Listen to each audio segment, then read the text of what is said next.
Da-dum, da-da-dum, da-da-dum, da-da-da-da-da-dum, da-da-da-da-da-dum. What does that even mean, Bowers Game Corner? Hi there, YouTube! I'm back again today for another game review. And today I'm very excited to check out Khrysos Hunters from the Flux Capacity. This is for 2 to 4 players, ages 12 plus, and it'll take you about 15 to 30 minutes to play. And in Khrysos Hunters, you are going to be inside, I think you're in like a temple or something like that, running around trying to get gems. But at the same time, you are going to be fighting your opponent with all sorts of cool special abilities and actions you can take in this roll and move. Yes, I said roll and move micro game. But is it good? Let's open it up and I'll tell you. Alright, then we're going to take a look at what you're going to get inside of Khrysos Hunters. Before we get started, I want to mention this is a very slick, appealing box. I just wanted to mention that. This is one of the nicer boxes I've seen. It slides in your pocket, have a big pocket, so big thumbs up on the packaging. But let's get to the game itself. First and foremost, we're getting a handy dandy rule booklet. It's 16 pages, double-sided, full color, full of pictures, illustrations, examples, all the stuff you like to see in a well-done rule booklet. And they really tried their best to make this rule booklet good. Unfortunately, they did not. It's not the best rule booklet in the world, especially when you consider this is supposed to be a 15 to 30 minute game. There will be times where you will have questions and the rule booklet will not have answers, and that is incredibly, incredibly annoying. And it really is one of the biggest downfalls of this game, but I'm getting ahead of myself. So let's get into the components and we'll get into the gameplay. So first and foremost, in this game, what you're going to be trying to do is you're going to be taking your hunter, and there are going to be numerous different hunters you're going to have control. You're going to be taking them around the board and trying to get these gems right here. You're going to be a Khrysos hunter trying to get Khrysos gems. You're going to keep track of how many gems you have on this card. When you get to 12 gems, you are going to be the winner of the game. So as you can see, this is completely modular. You can move these and switch these however you would like to. So you're going to have a unique board each time. Some distinctive things about the board are there's going to be pillars right here, which you will not be able to go through, because normally you can go diagonally in this game, but not when a pillar's in your way. You also can't shoot through a pillar because it blocks your line of sight. Also, there's stairs over here, so you have to go up the stairs, and that can be constructed into different sort of maps using the stairs, which is kind of neat. They are single-sided, unfortunately. Next, we have the dice. These are going to be your characters that you're going to be moving around the board. It's a 2 to 4 player game, so you have 4 dice to denote the 4 characters. You're also going to have your matching card, obviously, to match the color of the die. Now, the die are going to be used as your characters that you'll be moving around the board, but they also symbolize how much health you have. So you'll start off with 6, and then you'll go down progressively. Next, you're going to have these gems right here. The gems are what you are going to be collecting. We already mentioned that, but some of them will also have dual effects, like you'll be using them as guard, or to remember that you have a special ability that you have to activate by the end of the next round. We'll get more into that when we get to the stars show, which will be the character cards. Last but not least, you have a standard white D6 die. Now, this die is going to be used to tell you how many actions you have on your turn. This is, in fact, a roll and, not roll and move, but roll and do your actions game, but essentially it is almost the same thing, except the actions really do change things up. Last but not least, we got the stars of the show, which are going to be your hunters, and they all play very, very differently. That is one thing that was really cool. Each one has its own unique feel, and how this works is there's lots and lots of symbology on these cards. So you're going to be consistently, when you're first learning the game, going back to the rule booklet and saying, all right, this does what? What is this? Okay, that's a trap with a steal, and I have a range of this and that. But once you get it down, it's really kind of neat, because there's lots of symbology here, and to me, it's very, very simple. But when you're first looking at it, you're like, what? But needless to say, some are going to let you guard, and so this is going to cost you 1 action, and this one of your action points, which are denoted by the die you rolled, and you're going to have 1 guard. So if someone shoots you and does 1 damage, it's not going to hurt you. Next, you're going to be able to shoot people. So this one, you'll have a range of 2. You get to hit them once, and you're going to do 1 damage. It's going to cost you 2. Also, if you have 5 crystals, 5 on your little tracker right there, you'll be able to shoot twice, which means you might be able to shoot the same person twice, or shoot 2 different opponents once and do a damage to each. There's also trampling, which means you're going to run through people and do damage to you, so you'll get to move at the same time as doing damage. You can heal. This is a movement action, so if you have at least 4 actions you can spend, you'll get to move 5 spaces and heal one. So that one's really powerful, and it's supposed to be that you're flying. All the text on the cards actually contributes to the theme, too, which is unique. This one, you'll be able to steal things. Some will have you swap places with someone else, or put them in a trap so they can't do their actions, or they can't do their movements, or various different things like that. Some will have to damage themselves in order to attack other people, but you can bet they got really powerful attacks. Some are just focused on moving really fast and just going around the board and trying to get gems as fast as possible. Some are all about just banging out the big guns, banging out the big guns to hurt each other. Some will try and steal things. They all play drastically different. So when you start the game off, what's going to happen is you're going to roll the 4 dice. So we'll just go like this. We'll say we're playing a 3-player game. So this guy's going to start on one of the 5s, and he gets to choose. So he might start right here. So we'll start with 6 health right there. This guy's going to start on one of the 2s, so he might whoa, he's right there. So they're going to have a little bit of a showdown. This one's on a 1, and he's like, yeah, I'm kind of going to get away from you. So he'll start on a 1 up there. And then on your turn, what you're going to do is, well, first, when you first start the game, you're going to put gems on all the empty spots, because you are going to be able to go there to get those gems, which is how you're going to be able to win the game. So we'll set them all like this. And then the first player who's going to go, you also get your character cards, and you get to choose which one you want to do. So we'll just pretend that red is going to go first, and they have this lady right here. So yes, we have her. Actually, no, we're going to do somebody else. We're going to do, yeah, she's a fun one. We'll get her right there. So we'll do that, and she will roll the action die. So we'll see what we get, and we're going to get 4 actions this turn.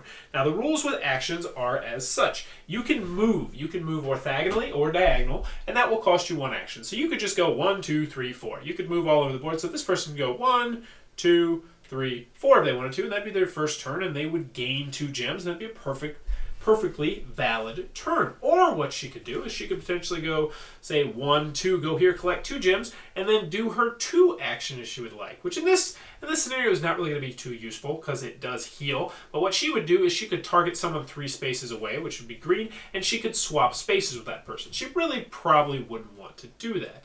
Also, in this particular scenario, she's not really going to be, it's really not going to be advantageous to do this one either, because this will allow her to steal a gem, but it also is going to hurt her at the same time. So her most likely move might be to go 1, 2, 3, 4. She would collect 2 gems. She'd take her card, and she would put it like this to symbolize that she has 2 gems right there, and then her turn would be over. So we'll continue going on. We're going to say the green person is next, and he's going to be this guy right here. So he starts off with 0 gems, and he's going to roll this die right here, and he got another 4. But for this example, we're actually going to pretend he got himself a 5, because what's going to happen is whatever number you roll is also going to respawn gems on that spot. So he is now going to respawn a gem right there. If he would have rolled a 1 or a 2, he would have respawned gems there. So that's how the gems are going to respawn on the board. So let's take a look at his actions and see what he might do with his 5 actions. So first he's got a tractor beam, which is not going to really help because there's nobody really close to him. He can move 5 spaces. Wow, yeah. So that's pretty valuable. He could also trample this guy if he wanted to. So how could he do that? Well, let's look. He's got a 5, so he's going to have 5 actions he could take. He might go 1, 2, and then he might also then decide to do his trample ability, which means he would go 1, 2, 3. So this person would take 2 points of damage. He would gain a gem and also steal this guy's gem, which would be pretty humorous, and then he would be at 1. So the next player would go. They would roll the dice. They would respawn on 5 since both 5s already have a gem on them, nothing would respawn. Also, if a 6 would have been rolled, he wouldn't respawn there. Now, some other rules I want to mention before we get to my thoughts on the game are that why do you want to kill people? Well, the reason you want to kill people is when you finish someone off, you're going to steal 2 gems from them. And also their character, which they may really enjoy playing with, is going to be retired from the game. No one dies, and they'll have to use a different card. If they're out of cards, then they're going to have to randomly draw a card. So the main reason is that you can steal gems from other people, so that's really good. Now also, if you're playing in the team game where it's a 2-player game, you can also kill yourself and steal gems from yourself, which is a perfectly viable option as well. Or you can retire, at which point you're still going to lose gems, but other people are not going to gain the gems. But anywho, you're going to continue going until someone is able to gain 12 gems, and then that person will be the winner of the game. And that, in a nutshell, is how Khrysos Hunters is played. Oh, great, Khrysos Hunters from the Flux Capacity. What are my final thoughts? Let's go over the pros, let's go over the cons. First, on the con side, the game is not going to be for everybody for a variety of different reasons. It is 2 to 4 players, so it's a very limited player counter. They do have an expansion that adds it up to 6, but I don't have that expansion, so I'm not going to comment on that expansion. Also, the big con that a lot of people are going to have, and what I saw in some other reviews, is that there is the roll and move mechanic, or I don't know exactly what it's called because you can also do actions. So if you roll a 2, you can move 2 spaces, or you can do 1 action and move 1 space, or do your 2 action. But anywho, it is still a roll and move, and you are going to be at the whim of the die. If someone rolls 6 over and over and over and over and over again, and you only roll 1, then you're going to lose the game. It's just as simple as that, and some people are going to have a big problem with that. Now, you can fix it with house rules, but people will say you should not have to fix a game with house rules to make it good, and that's a perfectly valid point.